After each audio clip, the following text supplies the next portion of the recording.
em uma viagem ao país mais obeso, mais fumante e menos visitado. Esse país é top, pô. Ah, pra que você quer fumar, cara?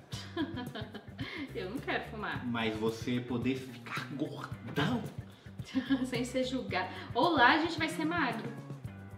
É verdade, né? Porque a gente não Lá tá tão a gente é gordo magro. assim também, né, gente? Pelo amor de Deus, eu emagreci já, mas eu vou ganhar tudo de novo. Rui! Tchené, sei lá, eu sempre confundo. Vamos ver como é que é uma viagem ao país mais obeso, mais fumante e menos visitado. É interessante. Nauru, localizado no meio das vastas Nauru. águas do Oceano Pacífico e aparecendo apenas como um pequeno ponto no mapa, Tá de é a sacanagem. menor república independente. Aproximadamente isoladaço. 200 pessoas visitam esse país.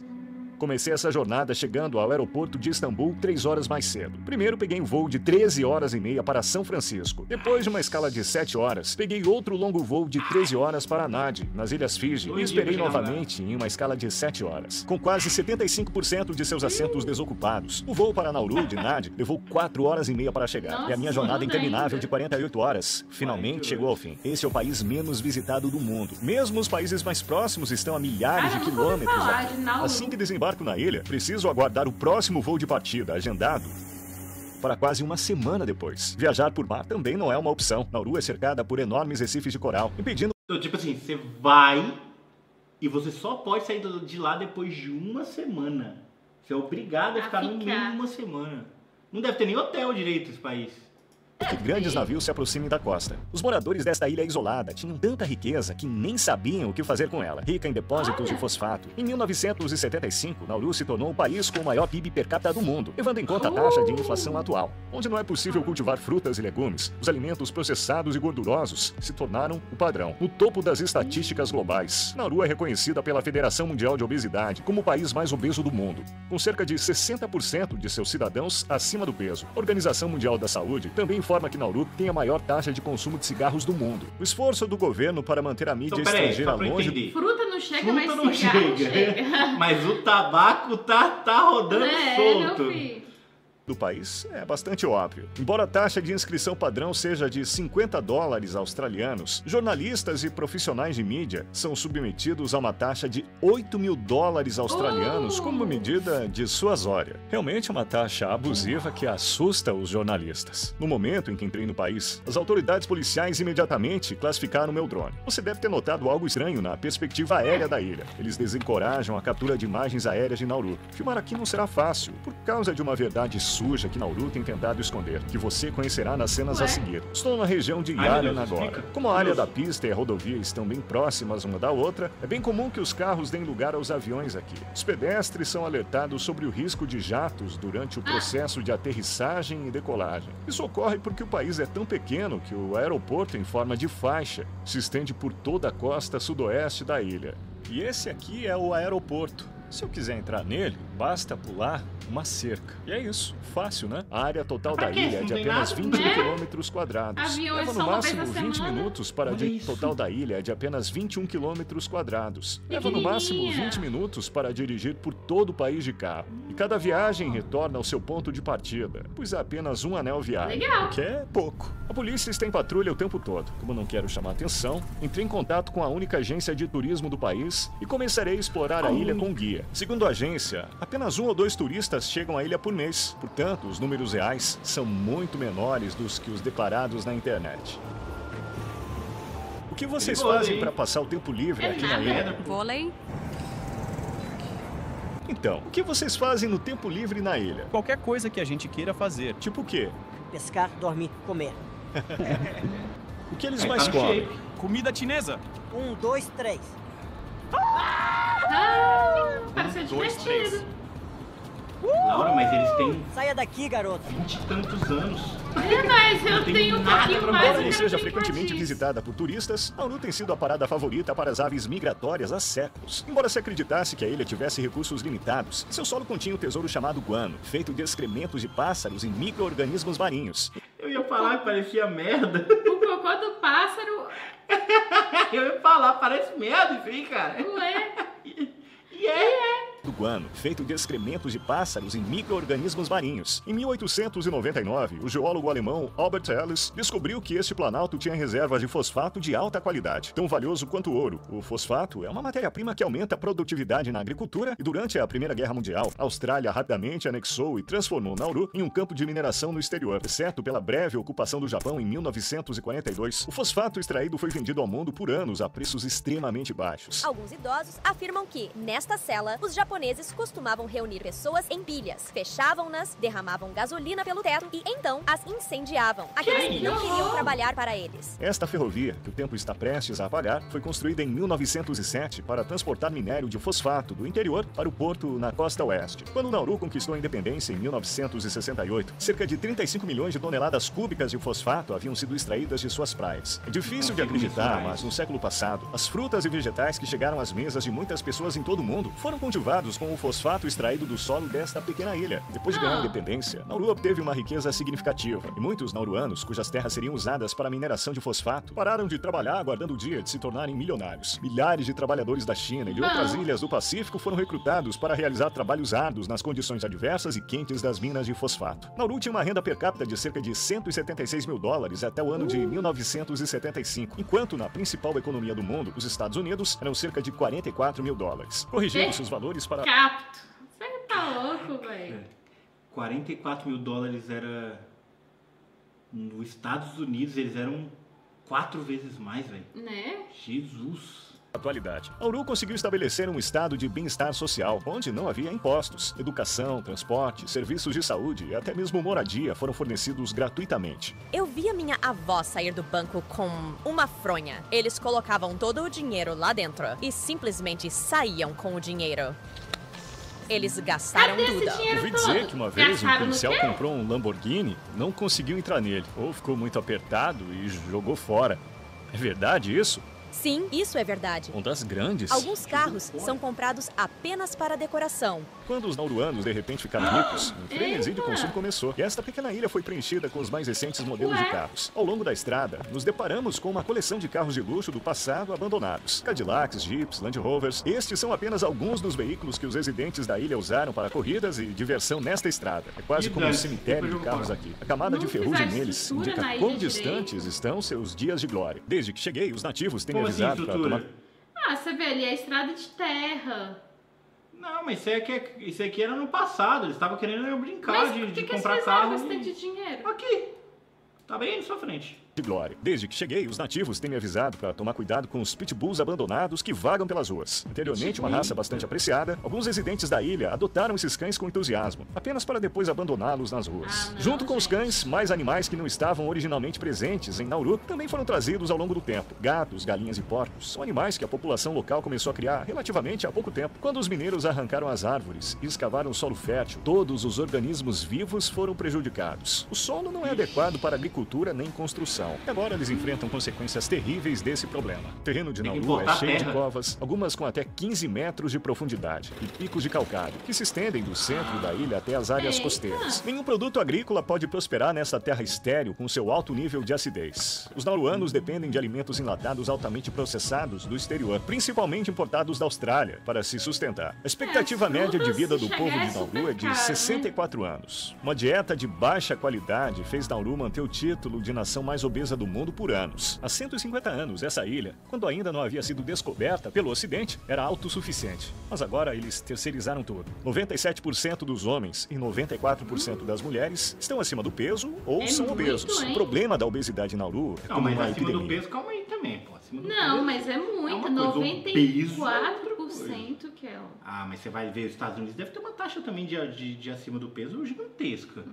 Nas ruas, nos restaurantes, nos mercados, vejo pessoas lutando contra o excesso de peso. Em uma população onde 45% sofre de diabetes, as amputações são comuns. Há cartazes de conscientização. 45% sofre de diabetes. Velho! Tá errado. 1 a cada 2 praticamente, velho.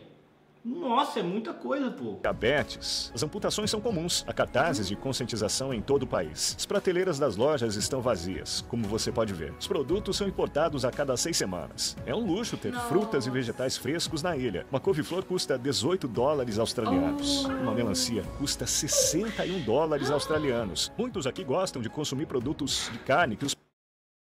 É muito dinheiro, velho. Isso, cara. Mas não dá pra importar terra e fazer uma hortinha em casa? Não deve dar, velho. É, né? Tá ligado? Terra. É, véi. Não dá, será, véi? É que eu sou leigo, né, mano? Mas, poxa... australianos. Muitos aqui gostam de consumir produtos de carne que os países ocidentais se recusam a vender ao seu próprio povo e os comercializam como caldas de peru para os nauruanos. Essa parte do animal, que tem 75% de gordura pura, não é nada nutritiva. Mas eu comia, velho. A falta de área habitacional é outra desvantagem da mineração de fosfato. A destruição deixou 80% de Nauru inabitável, espremendo seus estimados 14 mil habitantes numa área costeira de apenas 4 quilômetros quadrados. Esta é a Lagoa Buada, a única região preservada da ilha, oferecendo uma janela para o passado. Nauru já foi coberta por essa vegetação exuberante, mas agora tudo se foi. Aqui ainda é possível avistar bananeiras, pandanos e abacaxis. Erguendo-se como esculturas, as formações rochosas de corais na costa de Nauru chegam a 5 metros acima do mar. O fundo oceânico é coberto por rochas de corais mortos, que se estendem por cerca de 200 metros da costa. Isso impede que grandes navios atraquem, e muitos deles estão submersos, tornando-se visíveis somente quando o mar recua. Isso possibilita que as pessoas andem até centenas de metros na água e caçem peixes. Com a destruição das árvores, as temperaturas médias aumentaram para cerca de 30 graus Celsius durante todo o ano. Na ilha, onde os ventos de monção exercem influência sazonal, a chuva e as condições climáticas se entrelaçam. No entanto, Nauru carece de rios ou córregos. Os moradores têm acesso limitado à água doce. O país produz 2 milhões de litros de água potável diariamente, tratando a água do oceano usando osmose reversa nessas usinas de dessalinização. Um lago subterrâneo chamado Mokawell. Encontrar a entrada desta caverna sem a ajuda de um morador local é um desafio, pois sua entrada é bastante estreita. Em tempos de guerra, o povo de Nauru usava este lugar tanto como abrigo quanto para acessar água potável. Está cheio de latas e cacos de vidro. Este lago subterrâneo não é mais um suprimento confiável de água potável. Qual era a religião antes do cristianismo? Começamos com Burak. É o Deus aqui. Tem o altar no topside. Se eles lhe derem comida, ele ganhará vida e trará a eles o que estão pedindo.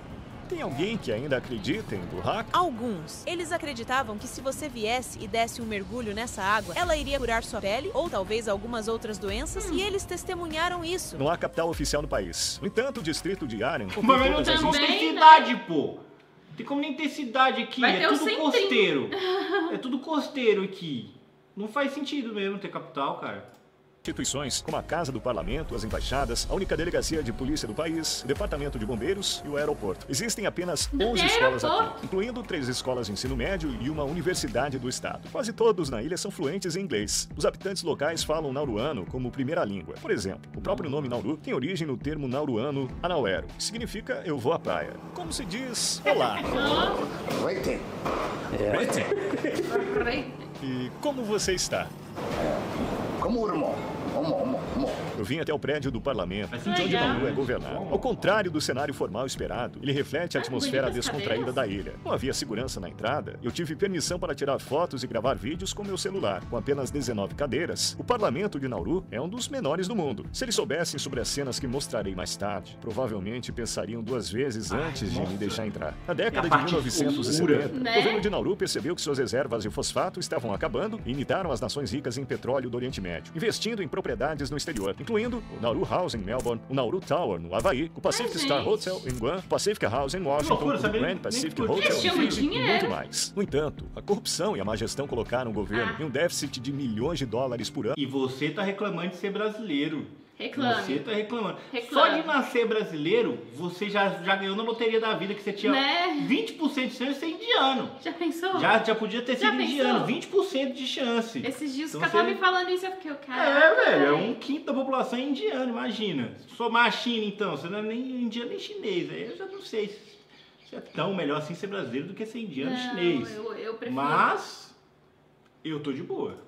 Mas, no entanto, a corrupção e a má gestão colocaram o governo em um déficit de milhões de dólares por ano ao longo da década de 1990. E as economias de fosfato rapidamente se tornaram fumaça. Um esforço para sustentar seu bem-estar social, o governo pretendia transformar o país num paraíso fiscal e se envolveu em escândalos de lavagem de dinheiro com cartéis de droga, com a máfia russa e organizações como a Al-Qaeda. Nauru emitiu licenças para mais de 400 bancos estrangeiros sob um sistema que não exigia ramificação e permitia a manutenção de registros opcionais. Durante esse período, a máfia russa lavou pelo menos 70 bilhões de dólares através dos bancos em Nauru. Como resultado das pressões internacionais, o país pôs fim às atividades bancárias ilegais e foi obrigado a usar uma economia baseada em dinheiro desde 2004. O dólar australiano é a moeda oficial de Nauru. Apenas alguns caixas eletrônicos no país também não têm dinheiro. Eu trouxe dinheiro comigo porque os cartões de crédito também não são aceitos aqui, devido às medidas de combate à lavagem de dinheiro. Somente um banco australiano opera no país. À medida que o ano 2000 se aproximava, as reservas de fosfato acabaram e a exportação de fosfato caiu para 1% em comparação com seu período de pico. O Banco Central do país entrou em colapso e suas propriedades no exterior foram vendidas, uma a uma. Vemos as máquinas de escavação em ação à medida que avançamos pelo topside. O país continua a extrair fosfato em pequena escala. Se eles descobrirem outra mina de fosfato aqui, você apoiaria a mineração? Apenas diria para deixar a natureza em paz. Porque Nauru agora está cavando o chão. Nós vamos afundar. 52% da população vive na linha de pobreza ou abaixo dela e tenta sobreviver com a ajuda da igreja. Em áreas de baixa renda, o estresse desencadeia altos níveis de consumo de tabaco. Como mostram os dados de 2020, Nauru detém o recorde de maior taxa de tabagismo do mundo. Há um total de 5 praias na ilha, boa parte coberta por pneus. Sujo, sujo, sujo. O bagulho é uma ilha. Minúsculo. 5 praias? Caraca, deu muito errado esse país, velho. Deu muito errado. E tem tudo pra ser muito bonito, né, velho? Tem. Há um total Se tivesse de investido no 5 turismo, praias tinha na ido. ilha, boa Mas parte destruído, coberta por né? pneus e lixo. Em 2001, Nauru concordou em aceitar refugiados indesejados da Austrália em troca de apoio financeiro. Cerca de 1.000 refugiados, a maioria de ascendência afegã, iraquiana e iraniana, foram transportados para Nauru e detidos por tempo indeterminado. No topside, foram feitos 3 campos de refugiados. As pessoas foram forçadas a ficar em tendas de plástico durante anos, sob o sol escaldante, sem acesso à água limpa. Muitos tentaram escapar das condições desumanas e miseráveis e de um futuro incerto, acabando com suas próprias vidas. Os que mais sofreram com essa situação foram as crianças, que eram a maioria nos acampamentos. A Austrália estava gastando uma média de 550 milhões de dólares por ano para manter esses acampamentos. Em outras palavras, o governo de Nauru obteve um lucro de 50 mil dólares para cada refugiado mantido em cativeiro na ilha. Ao tentar chegar a essas áreas ocultas, de repente surgiram barricadas em meu caminho. Eles bloquearam todas as estradas que levavam aos acampamentos localizados em 3 pontos diferentes no topside. Mas encontrei uma maneira de fotografar do lado de fora. Por cerca de 2 décadas, esses acampamentos testemunharam inúmeras vidas perdidas devido à negligência médica, acidentes e suicídio. Relatórios recentes indicam que esses lugares agora não estão completamente sozinhos. No entanto, os moradores locais não têm conhecimento sobre esse assunto. Atualmente, Nauru está contando os dias para se envolver numa mineração em alto mar em colaboração com a Metals Company, sediada no Canadá. Seu plano é extrair pedras polimetálicas, que crescem apenas alguns milímetros por milhão de anos. Essas pedras, contendo metais como cobalto, níquel, cobre e manganês, encontrados em baterias, serão a fonte de energia do futuro próximo. Os cientistas alertam que essas operações de mineração colocam a vida marinha em risco e poderiam potencialmente reduzir a capacidade do oceano de absorver carbono e acelerar as mudanças climáticas. A ilusão da súbita riqueza que Nauru experimentou no final dos anos 1960 levou uma geração a não compreender a importância do trabalho e da educação. O governo não fez planos futuros e esgotou todos os recursos da nação. Parece quase impossível construir um futuro melhor aqui sem a motivação, habilidades e conhecimentos necessários. Esta pequena ilha, marcada por feridas incuráveis, serve como um resumo do que ocorre em todo o mundo. É uma lição que a humanidade nunca deveria esquecer. Obrigado por assistir esse documentário. Espero que isso agregue valor à sua perspectiva de visão de mundo. Não se esqueça de se inscrever no canal. Nos vemos no próximo. O Itinet esteve aqui. O Itinet realmente é algo que você nem consegue imaginar, né? Pô, você vê a ilha não é nem tá uma questão de pé de véio. meia, é uma questão de você se preparar para quando acabar o recurso mineral que é limitado, né? Né? Que absurdo. Não pensaram nisso, mas O Brasil, a ganância, né? O Brasil foi Ainda não, acho que não teve, né? Esse boom assim louco que a gente destruiu algo pra poder coletar. Talvez em Minas ali. Em Minas ali. Talvez em Minas. E recente, né? É verdade, é verdade. As barragens que estouraram ali, ganância verdade. pura. É Ganância verdade. pura. E levou um monte de vida. Até a próxima.